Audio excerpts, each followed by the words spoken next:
I'm Greg Hunter. Welcome to USAWatchdog.com. Some big news happened with the president's speech on Labor Day, and he said, I thought, I thought, holy cow, this is terrible.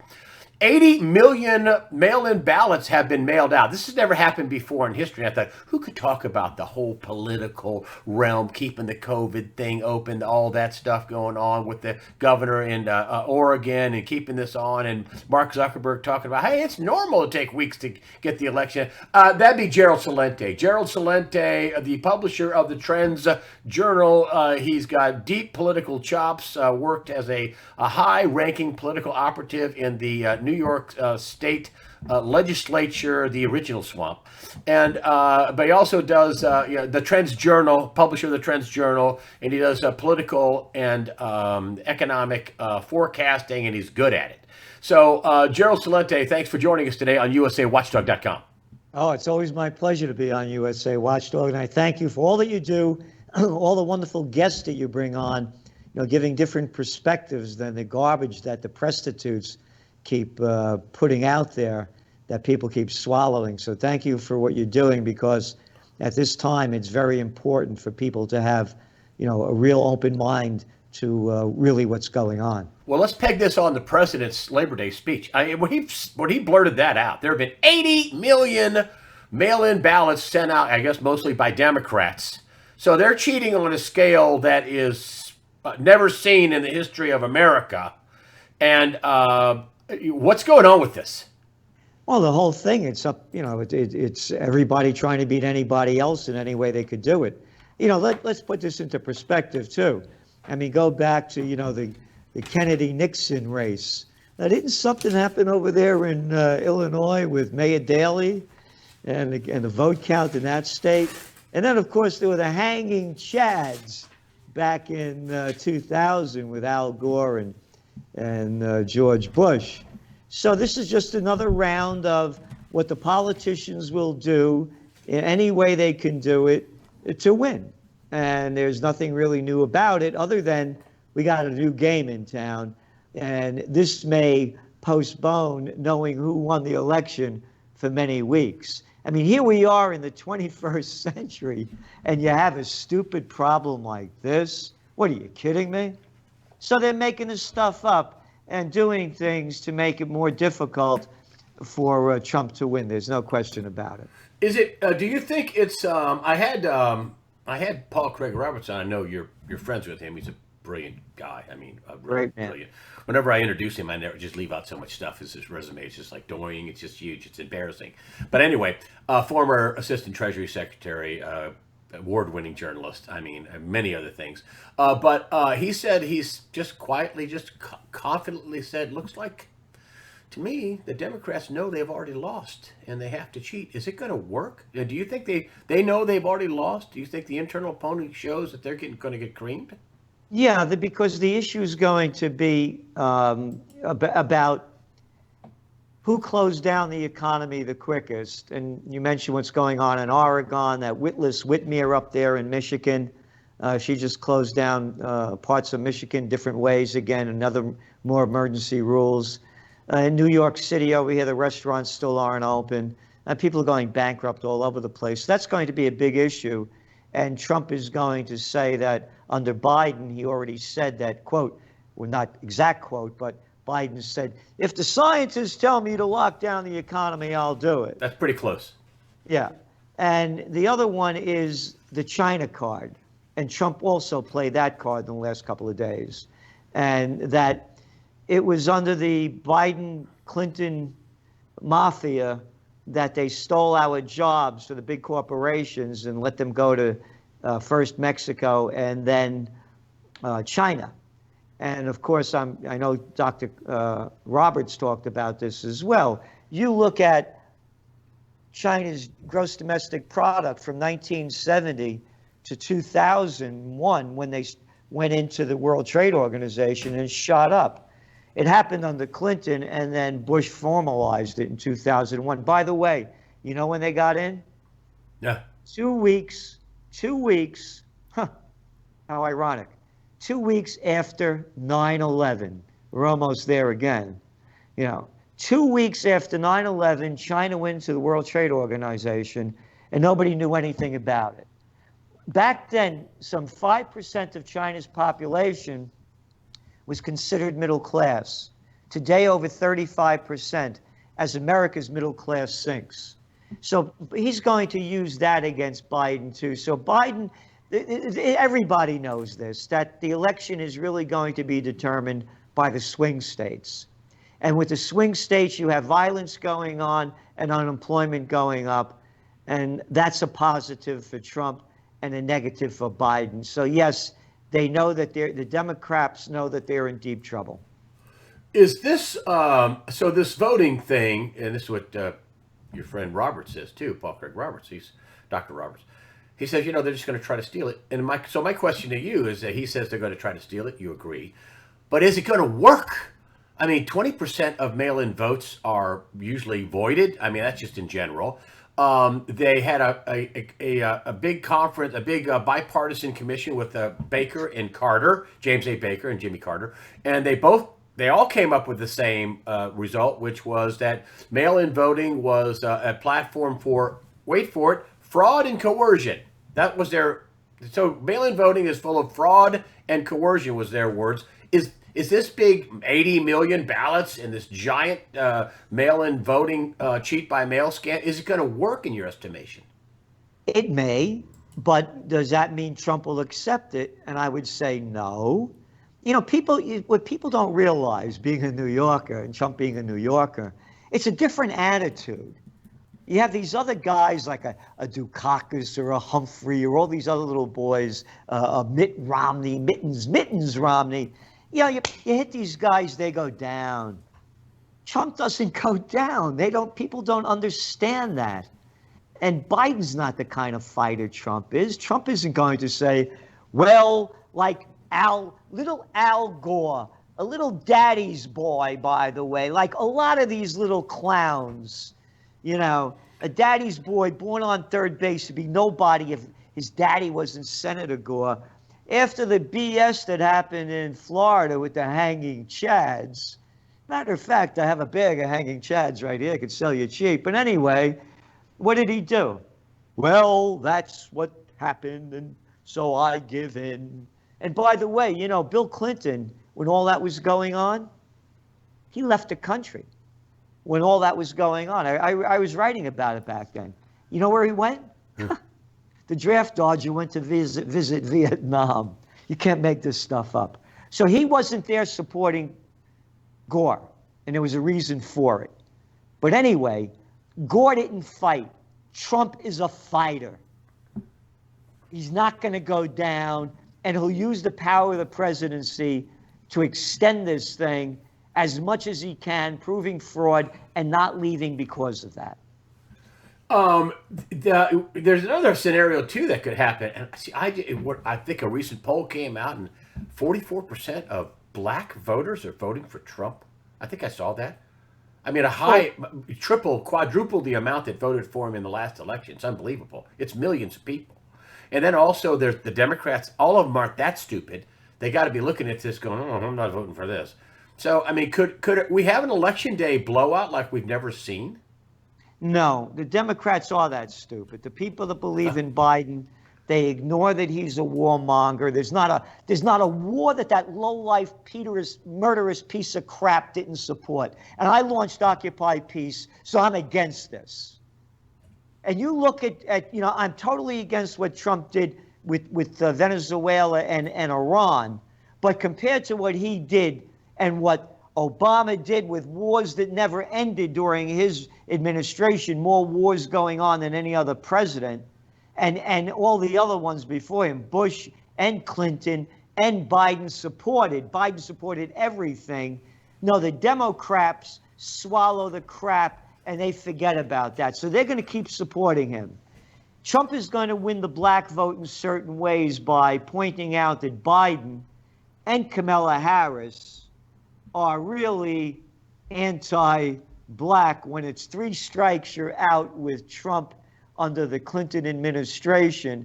And I wrote about it in my book, Trends 2000, back in 1996.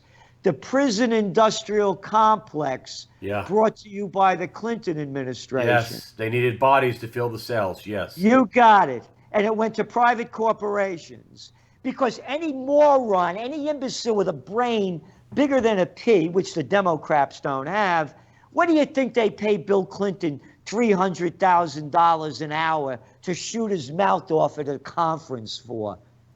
It's called paybacks. That's when they were allowed to go into conferences, but now you got to mask up and hide. That's a different world back then. Everything changed in 3 months. Anyway, so no, he's not going to get that kind of support. And the violence issue is going to be a big issue. And again, go back to your trends. What about, hold on, I want to ask you this. So if he doesn't get it from the Democrats, what about the big swath in the middle, the independent voter? Are they going to swallow this violence? Or are they going to go, woo, woo, crazy, too crazy for me? No, and that's why Trump is strong in the swing states. Because those are the people that are against that, against the violence. They don't buy the COVID hype and hysteria. You know, Trump had his acceptance speech, right? Yeah. It was outside, and in the toilet paper record, the New York Times, big picture, all the people, no masks were being worn. Oh, very few were wearing masks. You know, all those people died. They got the virus and they died. That was about a month ago, you know, so they're all gone. And I had a rally up here, the Occupy Peace and Restore Freedom rally with Judge Napolitano. We had about 250 people here. 90% of them didn't wear masks. And Gerald Celente died. This is a pre-recorded piece with Greg Hunter. Celente and everybody there died from the COVID. Yeah, you're being very sarcastic, so let everybody know nobody died, and you're being sarcastic. Nobody died. Nobody got sick. The people that are dying from this, all the facts are there. It just came out, the Centers for Disease Control and Prevention. 94%, if anybody could count that high, had pre-existing chronic conditions. At least 2.5 or 2.6 pre-existing chronic conditions. And 40% of the people that have died, it's over that actually, because Killer Cuomo and others took the people out of hospitals, elderly, and put them in nursing homes. At least 42% are elderly people from nursing homes. So going back to the campaign, Trump is going to blame, rightfully so, the economic downturn and the continuing collapse on the Democrats that have closed down their states and have caused the economic hardship that is going to be felt very strongly come election day, because summertime is ending and the living's not easy anymore. So all the people that were going out now in fear are going to go hiding again, because they're going to come out with the second wave is coming. The second wave is, businesses are going to go down worse. Trump is going to blame the Democrats. You're handicapping it that Trump will prevail. Right now I am. And here's the big one, Greg. That's one way. Hold on. I just want to make sure I get this on record, because, you know, this is so you are forecasting Trump's going to pull it out. They're not, the fraud isn't going to make it. There's going to be enough votes to defeat the fraud. No, he may not beat the fraud in the counting, but he's not leaving because they'll find fraud in the counting. So the real votes will defeat the fraud votes. Exactly. So you think he wins? But he'll win. I believe he'll win the swing states at this time. But here's the big one. The big one is going to be the debates. These are going to be the most watched debates in American history. And everyone expects Biden to fail. He may not, because I believe that this guy is being drugged up, high-tech, new world, whatever they're doing, these geek zillionaires, to stay young and keep making themselves look young. Because when you look at, you know, hair plug Biden, the way he looks now and the way he did before, this guy is being injected or fed something. This is not normal. Wow. And so I believe that, you know, if they could get his brain going where he could pull it off, and not keep stepping on his foot, he may not look all that bad at the debates. But the debates, to me, are going to be the turning point, because Trump is going to dump on this guy big time hard. What about, I mean, even if he could, I mean, even if he could manage the debates, he doesn't have a good case. I mean, his son getting all the money in Ukraine, that's a big kickback scheme with the State Department. He's over there with Air Force Two in China getting $1.5 billion. How do you explain that? Well, again, the people don't go by, again, the people believe in their party like they believe in religions. The facts don't matter. So it goes down to what Trump has to do, and everybody knows it. He has to get the conservative vote that didn't go out big time the last time to come out this time. And I believe he's going to get it on the two issues. Number one, it's going to be mask versus no mask, lockdown versus no lockdown. Trump has the no lockdown, no mask crowd. Number two, Joe Biden got paid off by the Chinese and the Mexicans to give away your jobs, and they sold the country out. That's all Trump has to keep hitting on. The mistake Trump I see making right now is he's bragging, for example, about the latest numbers that came out of people signing up for unemployment and saying that things are turning around. He's making a terrible mistake by saying that, because things are not turning around. So Trump could also step on his own foot as well. What about you touched on this briefly, but why did the Oregon governor is extending the lockdown in Oregon through November 3rd, while riots are happening every night? Why do they think that's a winning strategy, or is this all they got? It's all they got. And look at these people. Look at what morons we got running the show. Look around. I mean, who's your favorite? You like Lindsey Graham? Maybe Mitch McConnell's your kind of genius. Oh, no, I like Nancy Pelosi. Little Chucky Schumer's the little boy for me. Look at the freak show in front of us. Look at the little lousy jerk we got over here, the arrogant Cuomo boy. Little Andy Cuomo, another boy born on third base and thought he had a home run.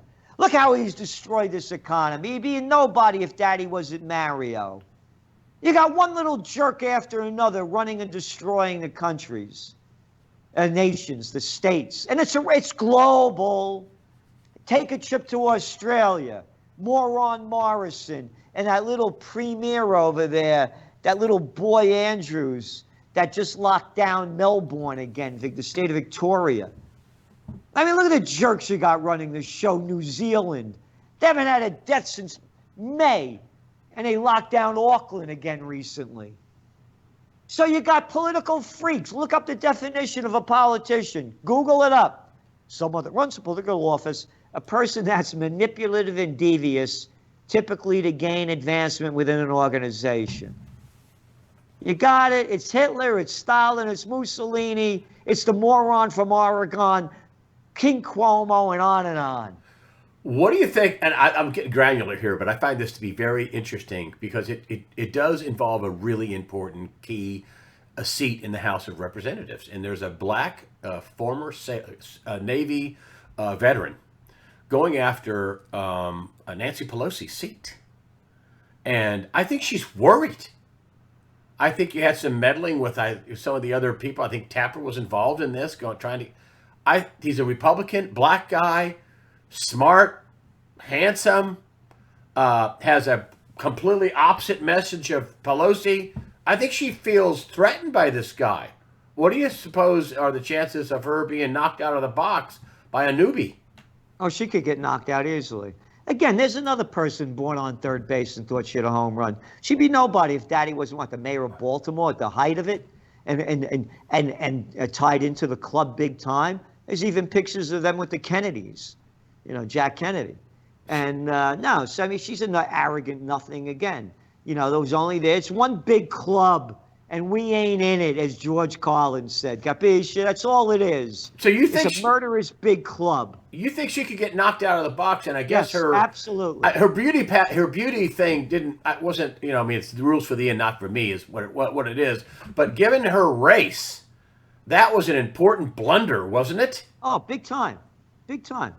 It shows you what an arrogant, lying nothing that they are. And that was a big one. And again, California's hip. Think of this. California was the first state to lock down under gruesome Newsom. That goes back, the middle of March. How many people died from the virus March, April, May, June, July, August, September in California? I don't have the numbers in front of me, but I'm going to guess it's between 12 to 15,000. Out of a population of 40 million people. Yeah. And again, I went over the statistics of who's dying from it. Yeah.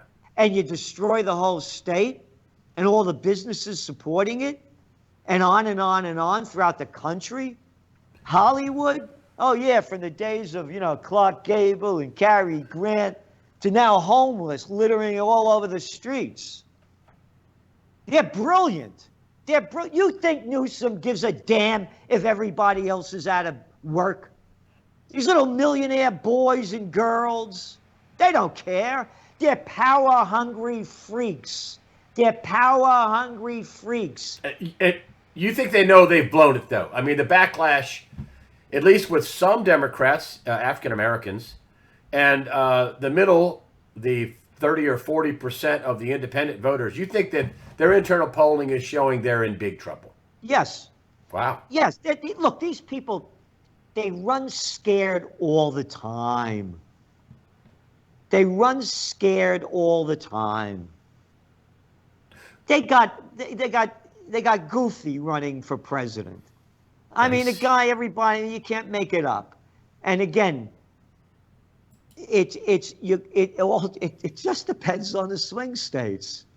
And Trump pulled it off the last time. Again, the Trends Journal, the magazine, we were the first magazine to call Trump a winner in May of 2016. And our top trend for 2020 this year that came out in December was Trump 2020 by default. And it's the fault of the Democrats. They can't put anybody up there good enough to run against them. It's not that everybody loves Trump. They got a guy over here that's a nobody who wants him there. It's the weakest, and I'm 60 some odd years old, and in my entire life, I've never known a candidate to be this weak. I mean, I have. Dukakis. Dukakis could talk. Yeah, but look how weak he was. I know, but people weren't saying that he had a mental disability. I mean, yeah, but I mean, he was a weak candidate. Sure, yes, but I mean, Biden has more going for him in terms of bringing out the vote than a Dukakis. I mean, even the name, Dukakis, it doesn't really go very well. Well, if you look at Biden's platform, I mean, it's free stuff for everybody. It's free everything. It's they're going to knock out the student debt, for example. Well, you're going to transfer the debt to somebody else is what you're going to do. I mean, it's unbelievable. The free stuff, the free health care, the free for illegal aliens, free child care, jobs for everyone, no prisons, no cash bail, free college. We're going to wipe out your debt. I mean, what do you think about all the free stuff? Here we go. Let's talk about the slashing student debt. This is from the Trends Journal, this week's issue. In 2005, Delaware Senator Joseph Biden was a strong proponent of the Bankruptcy Abuse Prevention and Consumer Protection Act, which prevented people with student loans from escaping them through bankruptcy. Biden also backed, and I remember this very well, he was a strong proponent of it, the 1998 law mandating that student loans could be erased through bankruptcy only when the debtor could prove that the losses were an undue hardship, a term the law did not define. Many courts interpreted the law to mean that the debtor had to prove that their financial circumstances would never change for the better leading one judge to rule that a disabled 45-year-old woman whose entire income was $10,000 a year failed to prove that her lingering student loan debt was an undue burden.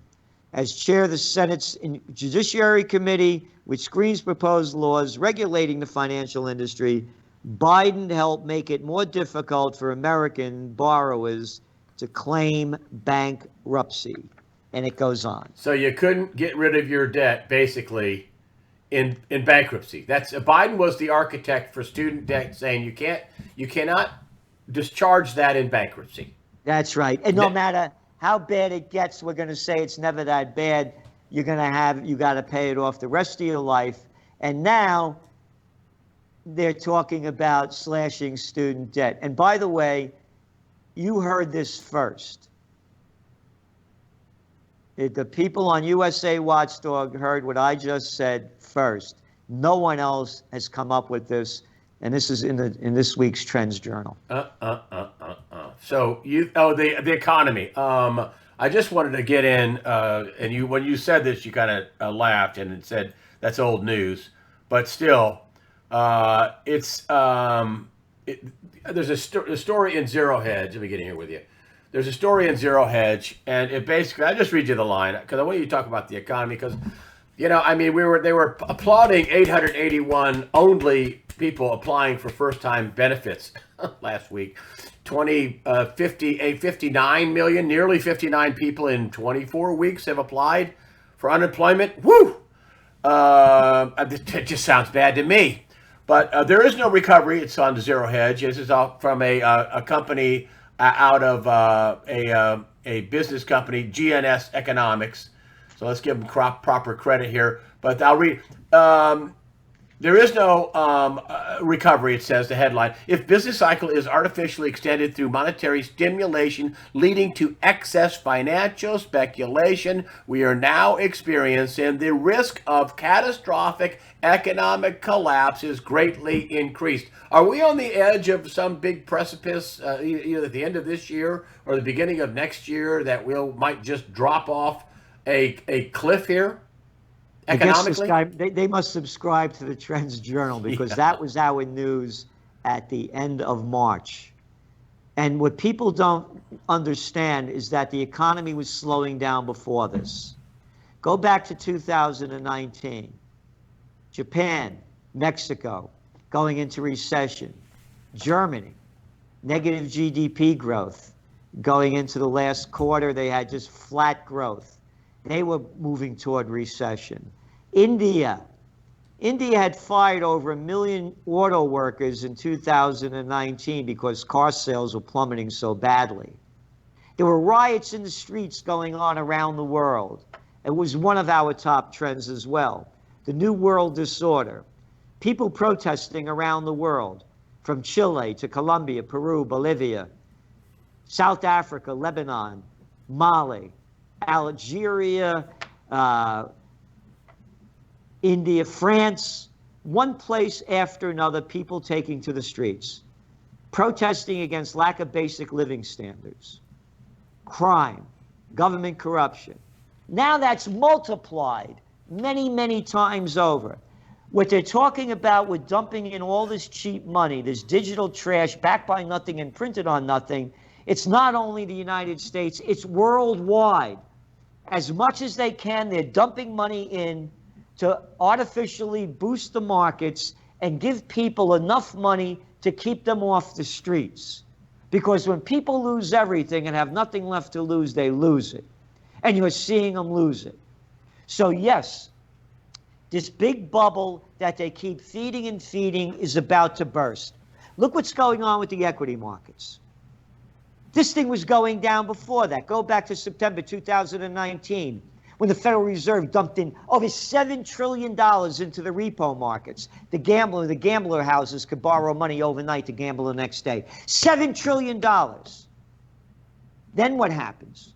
The market goes down in March 23rd. What did the Fed do? They dumped in buying junk bonds, buying junk corporate bonds, more quantitative easing, more money printing.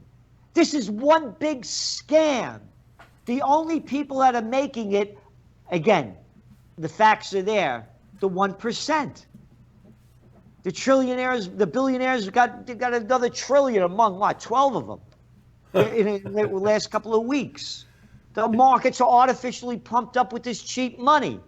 I'm laughing because you said it does, because the amount of money you're talking about, what you're saying, is true. It'd be funnier if it wasn't true, but It's it is sad. true. Again, so this thing is going to come down big. It's like we are in the Greatest Depression. Let's talk about gold and silver. You were forecasting gold was going to go up. Did you hit the timing, because it's so manipulated? But you said once it went past 1445, I think, look out, it's going to go up. It's going to go up and up hard. And right now we're floating in around the 19, 20, 30, 40 level in this band in the 19s, and then silver's at 27, 28, 26. Where do you think gold and silver are going to go with all this going on? I think I know the answer, but explain. Where do you think it's going to go? Our gold forecast again was June 6, 2019, because we knew they were going to keep pumping cheap money in. Okay. And it was $1,332 an ounce, and that was our gold bull run has begun trend forecast. And you're right, it was 1445, 1450. We said it had to break open, and it would spike toward 2,000, which it precisely did. Wow. In June of this year, we wrote in the Trends Journal that silver was about to spike. It was at $17.50 an ounce. Now it's over the $27. $17.50 an ounce. Now it's over $27. Yeah. We are forecasting that the increased percentages in silver are going to be faster and higher than in gold. You could look at silver breaking way past the $40, $50 mark, and as gold moves toward the 3,000, 4,000, silver going toward the $100 an ounce mark. So on a percentage basis, it goes up higher and faster on a percentage basis. So you might get $100 on gold, but $20 on silver, which percentage-wise is way higher. Right. Okay. And again, it's important for everyone to understand what's going on. Name the country. They're going deeper into debt. They're doing everything they can to print as much money as they can, to dump into the markets and to the economy to keep it from crashing. And the dollar is only strong because the other currencies are so weak. Look what happened with the euro gaining strength against the dollar, and them saying that the Europe is going to grow economically faster than the United States. How about shove it? What am I, stupid? Italy didn't bounce back from where they were in 2009 when it crashed. Spain, gone. Oh, tourism is dead there. Down, what, over 3/4. Still locked down, the economy sinking fast. Name the country. Oh, India, what did their economy go down this last, what was it, like 20-something%? Oh, that's not Europe. Yeah, but it was one of the biggest growing economies in the world, and now it's sinking fast. This whole thing is going down everywhere. They locked down Australia. Just went into their first recession, what, since 1990? And now you got the morons relocking it down. So going back to gold and silver, and I don't give financial advice. To me, why would anybody want this digital crap? Gerald Celente, you're a weekly publication. It's weird, man. You used to be like, I think you went from quarterly to monthly to weekly, and you said, the news is coming so fast, we got to do it weekly. So a tremendous amount of work on a weekly publication. And for the same, I don't think you've changed your prices, have you? No, it's only $129 a year. So, and there's no magazine. There's no magazine comparable to it anyway. The Time magazine is last week's news next week. The Trends Journal's tomorrow's news today. What's going on, what it means, and what's next. Yeah. And again, we're very proud of the work we do, and we give every ounce of ourselves to make it the best we can. Yeah. And I'll put up the links for the Trends Journal. There's some free stuff on your cover on your website, trendsresearch.com. You have a link to become a subscriber. We'll put that on as well. Your magazine this week, your Trends Journal this week, which just came out, is talking about.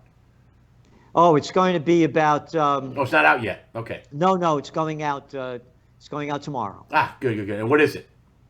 Well, wait till you see. It's another great Anthony Freda cover.